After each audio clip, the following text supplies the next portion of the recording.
What's going on, guys? My name is Joe and I hope you're doing good today. In this video I want to give y'all a pretty solid axe build for Blaze Escalation, and one that I've been enjoying a freaking lot recently. And initially this video was going to be for a completely different weapon using a completely different build, but I ended up using the build in Escalation on that weapon and I just did not enjoy playing the weapon or the build. Actually, most of the weapon. The weapon I played was not enjoyable, which I'll make a build for it eventually because people keep asking me to do that. But it'll be in a little bit because I have to just do it and not focus on how scuffed that weapon is at the moment. And some of y'all can probably guess what it is, but anyway. Today's video is on the axe, and I want to give y'all the build I'm using and the amps that I want to use in Escalation if I can help it, and some amps that I wouldn't take, and other amps that I would take in other situations. That is the goal of this video. And I'm going to go ahead and start with the amps real quick because last time I didn't do this, and I don't want to forget this time. So, for the amp selection that I want to get in Escalation, or Blaze Escalation, it goes like this. I want to get Throw the Hunt round 1, which is more damage for each behemoth you kill. Act of Swiftness round 2. This is a newer amp in Escalation, and it is really solid on the axe. So for the next encounter, you take 25% more damage, and afterwards, you gain 15% attack speed and 15% more move speed. So for the axe, I like having the extra attack speed. It's actually all I'm going to need in terms of attack speed for the Escalation on top of my current cells in the build. So solid amp, I like it a lot. Next up, I'd like to get Torgado's Fury. If I can't get that, I'll take Pact of Might. Both of these cells, or both of these amps, not cells, both of these amps gave me 20% more damage. Holy, why can't I read, dog?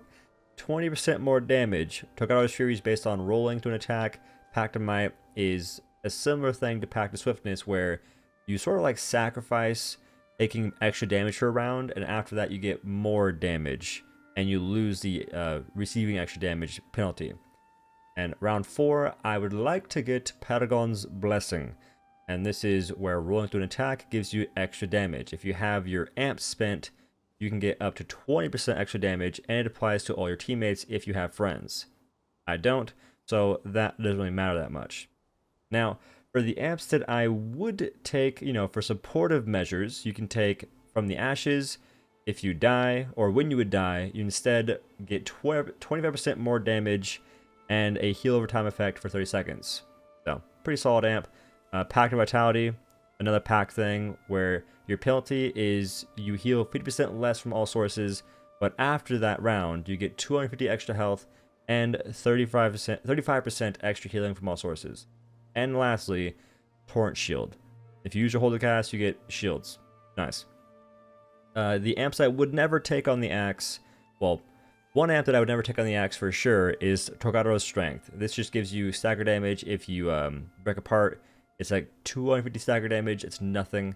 And then in this build specifically, I would not take Breath of Life. I'll explain why once I talk about like the cells and stuff. But actually, I'll do it right now. I'll do it right now. We'll just get it over with. I wouldn't take this because I'm not using Discipline in my build, which you can if you want to. All you gotta do is change one cell slot. It's not a big deal. But I'm not using it, so there's really no point in having extra healing. I'm using Iceborne, by the way, in case anyone's like worrying, like, oh my god, please have Iceborne.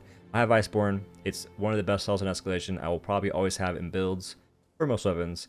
But yeah, you don't really need to take Breath of Life in this build, and taking it is just a little excessive, honestly. There's much better options for supportive measures than taking Breath of Life for this build. Now, going into the build itself, I will have the Turmoil of Boreas, which is the axe from Boreas, and this is just, like most Boreas weapons, you generate sprites doing certain things.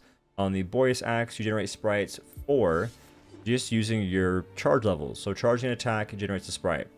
Nothing crazy on the axe, but it does help out, and it is better than the other options by a decent amount. Now for the special, I'm using Grim Onslaught. This is the best special to use in every situation at the moment, so no reason not to use this. For my modifier, I chose Overcharged Cylinder. That is because Escalation is a longer form of combat, and you can get up to 4 stacks of Determination with Overcharged Cylinder, making it so you get 75% extra damage instead of 50%. There's no reason not to do that in Escalation. So it is a very freaking litty pick. Now for my armor, I chose the Light's Crown from Ezekiri, which is the helmet, Darkmarrow chest piece from Shroud, Torgadoros Brawn from Torgadoro, which, by the way, these are the gloves. If you don't want to use these, or if you don't have these gloves, you can use the Boreas gloves. Holy cow. The Boreas gloves. The only reason I chose Torgadoros Brawn instead is because it gives me fire resistance, which isn't a big deal, but it helps out a little bit for armor, so I thought, why not? It'll make someone happy because I did that. I know it will. But for my feet, I chose the Boreal March feet from Boreas. So, yeah. Lantern is Drask. This is always going to be up to you. It's whatever you want to do. It's all preference for Lantern choice. I choose Drask. Instant cast makes you do more damage. I'm pretty much always going to pick that in most cases. If you want, you can use Skarn, Shrike, maybe Recruit Lantern. I don't know how crazy you are, but just do whatever you want to do. It's up to you. And potions, real quickly, are Aetheric Attunement, Blitz, and Frenzy Tonic. Now, for my perk summary, my perk economy, I'm using +6 Conduit, Iceborne, Overpower, Rage, followed by +3 Conditioning, Evasive Fury, Rage Hunter, and Wild Frenzy. And to explain why I don't have a +6 Wild Frenzy or a +6 Evasive Fury, and instead I have +3 Evasive Fury and +3 Wild Frenzy, you get more attack speed for having them cut in half instead of having one maxed. So having Wild Frenzy or Evasive Fury max, you only get 20% attack speed, whereas having them cut in half, you get 25% attack speed combined. Kind of weird, but that's how it goes. So if you want, you could just do +6 Wild Frenzy. You'd only be losing 5% attack speed. That is not a big deal at all. It just depends on your playstyle and what you're doing. Because honestly, it might be a good idea for me because I am resolving a lot of hits, which means that I'm not really getting as much value out of Evasive Fury as I probably should. But that's just how it goes. It just depends on like how often you're resolving hits and how often you can.